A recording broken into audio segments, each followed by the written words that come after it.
বাংলাদেশের রাজনীতিতে প্রায় ৪ দশক ধরে প্রভাব বিস্তার করেছেন ছাত্র আন্দোলনে ক্ষমতাচ্যুত সাবেক প্রধানমন্ত্রী বঙ্গবন্ধু কন্যা শেখ হাসিনা।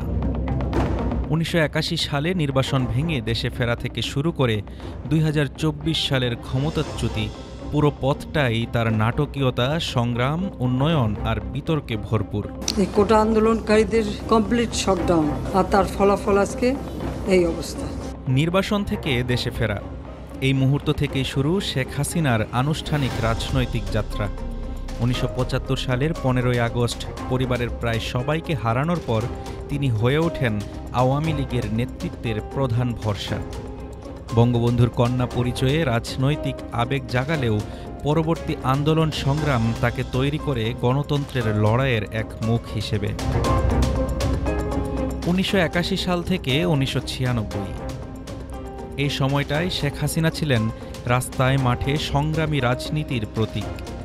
এরশাদ বিরোধী আন্দোলন, ৯০-এর গণ অভ্যুত্থান, সবকিছুর কেন্দ্রেই ছিলেন তিনি। ১৯৯১ সালে বিরোধী দলীয় নেতার ভূমিকায় সংসদে ও রাস্তায় দুই জায়গাতেই তিনি ছিলেন সক্রিয়। ১৯৯৬ সালে প্রথমবারের মতো প্রধানমন্ত্রী হয়ে তিনি আনেন শান্তি চুক্তি, গঙ্গা পানি চুক্তির মতো বড় রাজনৈতিক মাইলফলক। উন্নয়নমুখী প্রশাসনের পাশাপাশি সরকার শেষ দিকে দুর্নীতি আর রাজনৈতিক সংঘাতের অভিযোগও মোকাবিলা করে। ২০০১ থেকে ২০০৮, এ সময়টি শেখ হাসিনার জীবনের সবচেয়ে ঝুঁকিপূর্ণ অধ্যায়। বিরোধী দল থেকে হামলা, গ্রেফতার, ২১ আগস্টের গ্রেনেড হামলা, সবকিছুর মধ্যেও টিকেছিলেন তিনি, যা তাকে আরও শক্ত করে তোলে রাজনৈতিকভাবে। ২০০৮ সালের নির্বাচনে বড় জয় এনে তৃতীয়বারের মতো ক্ষমতায় ফেরেন শেখ হাসিনা। এবার শুরু হয় দীর্ঘমেয়াদী শাসন।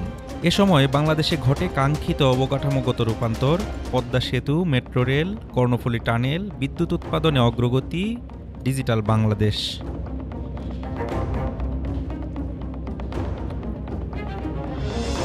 তবে একই সময়ে বাড়ে আরেক বিতর্ক। মানবাধিকার লঙ্ঘনের অভিযোগ, রাজনৈতিক বিরোধের দমন, ২০১৪, ১৮ এবং ২৪ সালের ভোটকে কেন্দ্র করে প্রশ্ন, সব মিলিয়ে তার শাসন নিয়ে তৈরি হয় কর্তৃত্ববাদী ইমেজ। ২০২৪ সালের ছাত্র জনতার আন্দোলন, নিরাপত্তা সংকট ও রাজনৈতিক চাপ, শেষ পর্যন্ত ৫ আগস্ট ক্ষমতা ছাড়তে বাধ্য হন শেখ হাসিনা। এর মধ্য দিয়ে তার ৪ দশকের রাজনৈতিক অধ্যায়ের সমাপ্তি ঘটে। জুলাই গণঅভ্যুত্থানকালে সংঘটিত মানবতা বিরোধী অপরাধের মামলায় আন্তর্জাতিক অপরাধ ট্রাইব্যুনাল শেখ হাসিনাকে মৃত্যুদণ্ড দিয়েছেন। We have decided to inflict her with only one sentence, that is sentence of death. দেশের বাইরে অবস্থান করায় আইনগতভাবে তিনি আর আপিলের সুযোগ পাবেন না। যদিও শেখ হাসিনার বিরুদ্ধে এই রায় কার্যকর করা কতটা সম্ভব তা নিয়ে রয়েছে নানান প্রশ্ন ও বিশ্লেষণ। তবে রায় কার্যকর হোক বা না হোক, এই রায়কে নিয়ে ইতিমধ্যেই শুরু হয়েছে নানান বিতর্ক। কেউ একে বলছেন ঐতিহাসিক, আবার কেউ বলছেন রাজনৈতিক উদ্দেশ্য প্রণোদিত। তবে এ রায় বাংলাদেশের রাজনৈতিক ইতিহাসে এক নজিরবিহীন রায় হয়ে দাঁড়িয়েছে, যেখানে একটি নেতা যার জীবনটা ছিল সংগ্রাম, উন্নয়ন আর বিতর্কে ভরা, শেষমেশ তিনি দাঁড়ালেন মৃত্যুদণ্ডের ছায়ায়।